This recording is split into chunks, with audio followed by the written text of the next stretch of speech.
has that walnut taste. I love the taste of walnut. It is soft. So this one is crunchy. You can even hear that snap.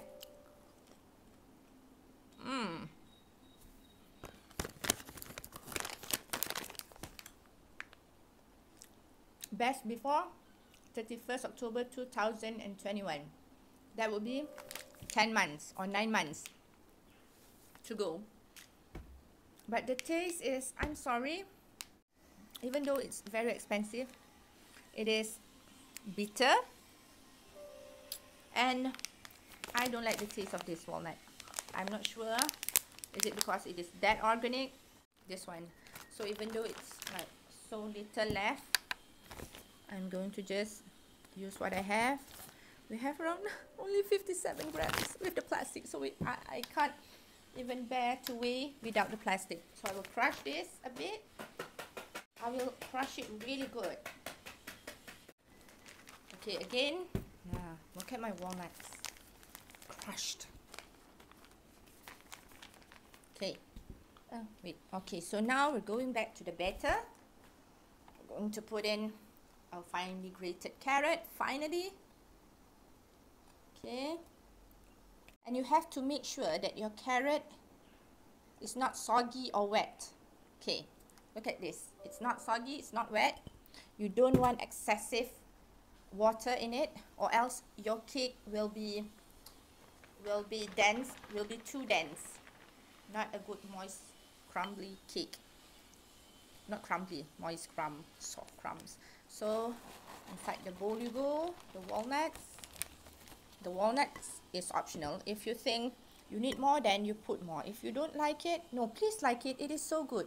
You really have to crush it finely if you don't like it, but please like walnut, because walnut is so good. I can't imagine life without walnuts. Where's my spatula? Okay, so the final part is to bake this. Again, I forgot to remind you, please preheat your oven at 175 degrees at least 20 minutes before you bake. I had preheated mine, but I forgot to remind you, before you bake, you need to preheat yours as well. So different oven requires different baking time, different temperature. When I say 175 degrees Celsius or 350 degrees Fahrenheit, it is actually a very standard way of saying the temperature. But the reality is, even at my mom's, I'm at my mom's, so far I've been using only 150 degrees Celsius for every cake that I bake here. So again, please test your oven. If your oven, you think it's too hot, when you preheated your oven at 175 degrees and you notice that this is too hot, around after like 20 minutes, your cake looks almost ready. But then when you jiggle a bit, it is not cooked. Then you know you need to decrease your oven. Not your oven, the temperature. You don't need to decrease your oven, sorry. So you need to decrease the temperature. Same like me. At my mom's, I need to decrease the temperature. But at my house, I can safely use 175 degrees Celsius for all of my cakes.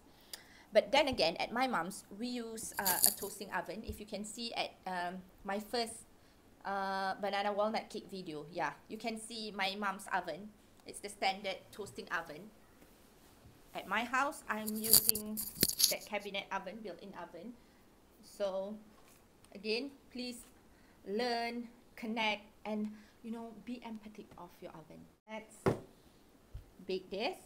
Okay, usually cake requires 30, 40, 50 minutes, but at my mom's house, I usually bake it up till an hour, 50 minutes to an hour. So again, please understand your oven.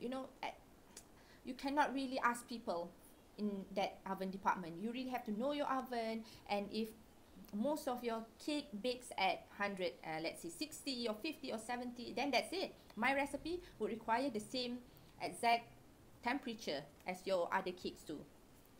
Oops. Okay. So don't worry.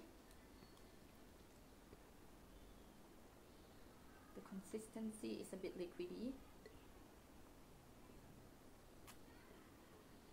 Okay. Now we're going to pop it into the oven. And if you would like to see, ta-da! After 56 or 57 minutes of baking in the oven at 150 degrees Celsius, this is the result. The smell is just so beautiful. I mean, I wish you were here besides me, just so you can smell it. Look at that. The texture, springy. It looks moist. I can't wait to eat it. Look at that. And to tell you the truth, this is the first time I baked a carrot cake that smells so amazing like this. Oh my god, it smells so divine. And the texture is so perfect. Maybe because before this, I only using the usual vanilla essence and the dark brown sugar. As you can see, it's a different brand. So now we're going to frost the cake, but before that, let me unbox this frozen carrot cake. I let it freeze overnight because I haven't had enough time to frost it yesterday. So it's okay if you have no time to frost it after you bake it. You can just bake it one day ahead. Okay, so let's unbox this frozen carrot cake. So this is the top of the cake. Now we're going to do the frosting. I'm going to frost my carrot cake using cream cheese frosting. So first we're going to need 250 grams of cream cheese.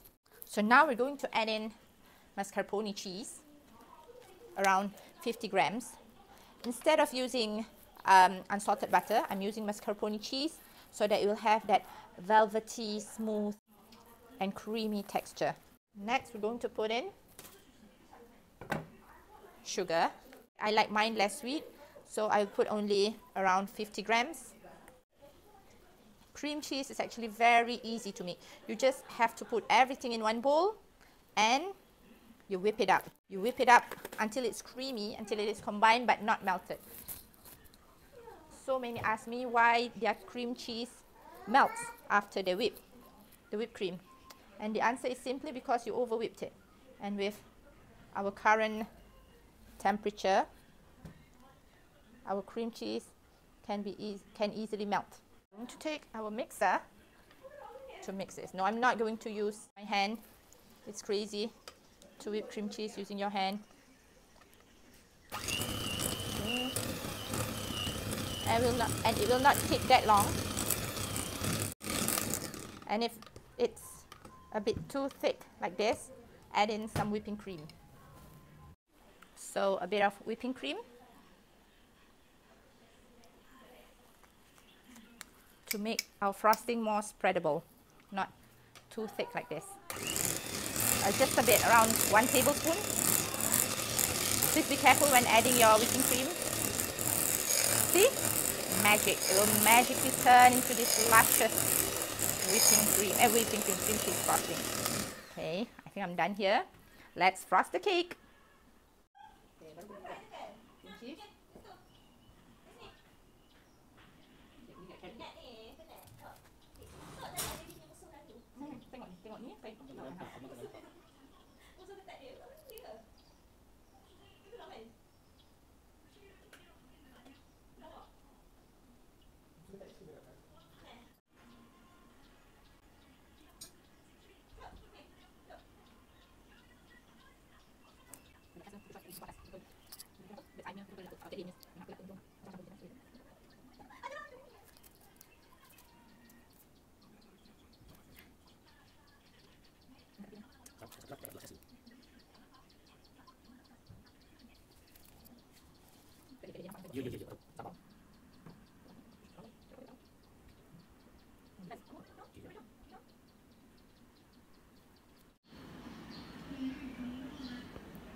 Okay, don't do this at home. Use proper knife, okay?